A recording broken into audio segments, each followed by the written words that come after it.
Good morning, or good afternoon, or maybe even good evening. Wherever you are in the world, welcome to the 8th Global Forum on Nicotine, which is being held this year in Liverpool. And welcome too to the inaugural broadcast of GFN TV, which is a new innovation for the conference and one that we're very excited about. And you'll also get to see later on a whole selection of videos that we've put online called GFN'5. So essentially it's Netflix and CNN, eat your hearts out. I'm your host, Harry Shapiro, and alongside me to give their thoughts and views over the next 2 days are Sarah Cooney, who's the Senior Science Comms Manager for BAT, and Martin Hewlett from the New Nicotine Alliance here in the UK, who you might also know, or you may not know, as Dick Puddlecott, who writes a very engaging and insightful blog under that pseudonym, although it's not a pseudonym anymore, is it?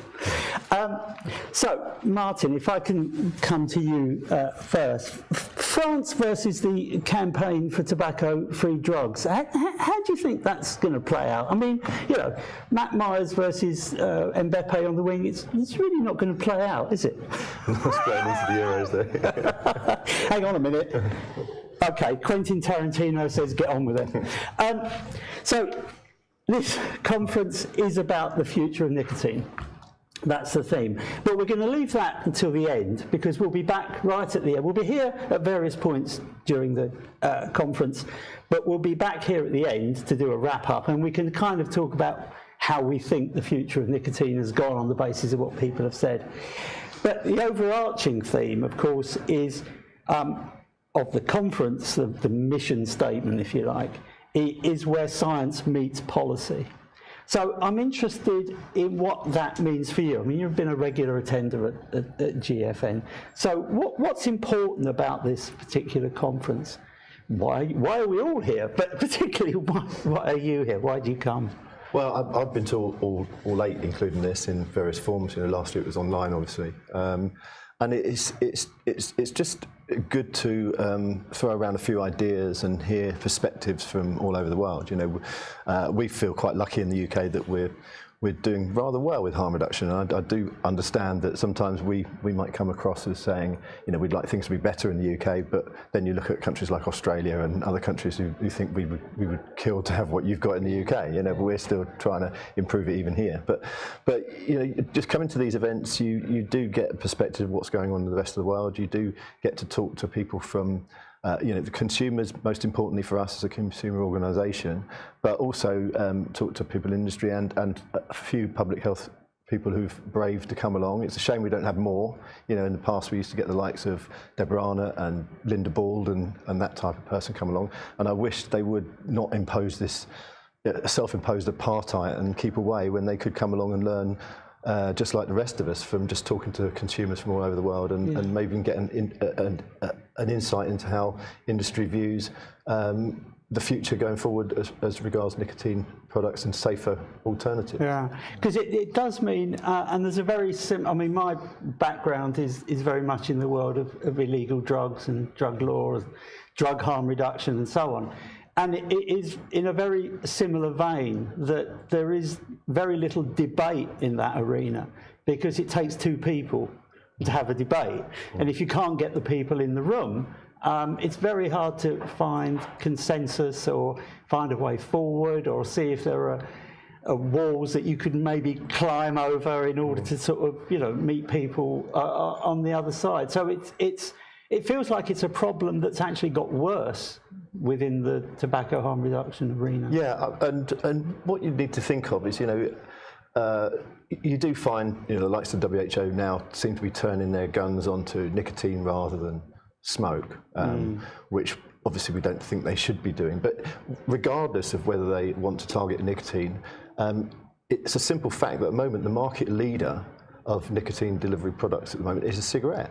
all over the world. And regardless of whether they want to get rid of nicotine in the long run, in the short term, they should be looking at, would you prefer people use safer products now, or would you prefer them just carry on using cigarettes? And I think they've lost focus on that quite a lot. And I think there needs to be a more refocusing of where, in the short term and the long term, nicotine's going to be around and it's going to be used by people. So what's the best way to use it? And that's an important point, because the one voice that seems to be missing when you get kind of high-level political and medical establishment and scientific debates is the voice of the user.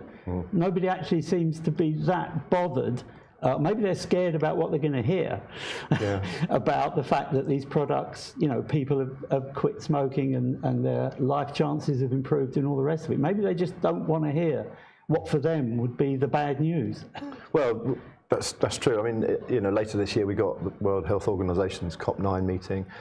We know that consumers are not going to be able to attend that, let alone even speak.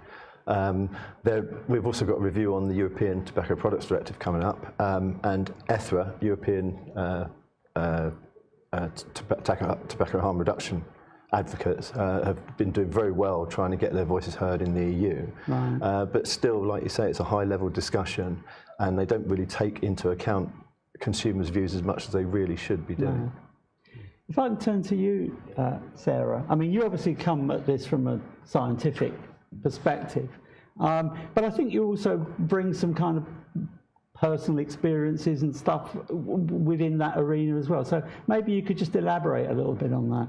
Sure. Thanks, Harry. So I am a scientist, and I do think that science and innovation are what are going to create products that continue to compete well with the cigarette and help smokers shift to alternative products. Myself, Good morning, everybody. But when I first came to England, what surprised we actually me start was the number of people my age the who smoked. broadcast And element as they, of today. trying to give up, there didn't seem to be particularly good options. And so when I joined BAT, one of the things I would do was share with my smoking friends, you know, examples of reduced harm products, and sort of try to show them that there were safer ways to use nicotine. And I think over the 10 years I've been with BAT, the products have got better and better, and I think that that's helped more people shift off cigarettes onto alternative products. Right, and the people you know have been kind of resilient in this, they've kind of stuck with it, or they're, I suppose there's been kind of lapses on the way, but you think the innovation and the product development is making these products more acceptable? Absolutely. Yeah. And I think that, you know, 8 years ago, these products, you know, were not so great in terms of nicotine delivery, sensorial delivery, and with improvements in battery and improvements in other technologies, you know, electronic cigarettes really deliver really well. Right. And I know people who've not had a cigarette for 6, 7, 8 years, and you know, some of them can't believe that they ever smoked. and I think that's what, you know, I think sometimes that's what we lose sight of, is that quit or die doesn't help those who are unable to quit. No, that's very true. Martin mentioned this idea of apartheid and people not coming to conferences, and we know from KAC's experiences of people, you know, not being allowed to even go to conferences, let alone, you know, able to speak, and people have attempted to try and derail our events and all of that kind of thing. People we know have had their reputations kind of smeared in the peer-reviewed publications, which is absolutely deplorable. But also, of course, it's a struggle for tobacco industry science to get their work into the peer-reviewed journals. Now, if you go back decades, I'm sure there are plenty of examples of tobacco research that should never have found its way into journals because of, you know, attempts to kind of to do very much what's happening these days: misinformation, lies, propaganda, all the rest of it in support of cigarettes. And now we're getting to a point where the same problems are emerging in an attempt to stifle science in relationship to tobacco harm reduction. So from your point of view, how much of a struggle is it these days to get your research aired, if I can put it like that? So, I mean, my background is first as a scientist, but then as a science publisher.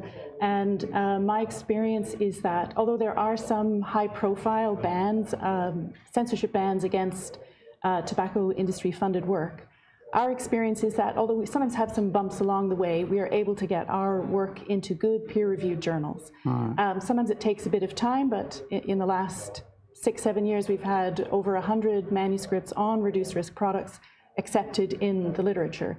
And of course, manuscripts in peer-reviewed journals, they are really the currency of scientific credibility because of the importance of peer review. And I think that we'll always find a home for our research, but that we just have to work at building relationships. I think another really important aspect is that sometimes when we've had pushback on our work, it's because the referee wasn't actually qualified to review the work. And you can tell that sometimes from a referee report that comes back. You can see that they have misunderstood some of the science. And in some of those cases, we've challenged and appealed a decision. But one of the problems is that there aren't enough really qualified people to review research articles on tobacco harm reduction products. And a lot of the expertise is held within the industry. Which is, yes, which therein of course lies that supposed conflict of interest problem. I mean, given the amount of scientific papers that get published, I mean, I heard the other day that there have been 10,000 or more papers just on COVID in the last 12 months or so. It's easy, I suppose, for tobacco industry research to be kind of shoved out of the way in terms of just the amount of scientific literature that editors have to deal with. And presumably if some are already, shall we say, biased, for want of a better word, against, they've now got even more reason to sort of shove it to one side because they've got this ton of other stuff that's coming at them. So, and the other thing, of course, is we're now getting pre-print stuff coming out, which hasn't even been peer-reviewed yet.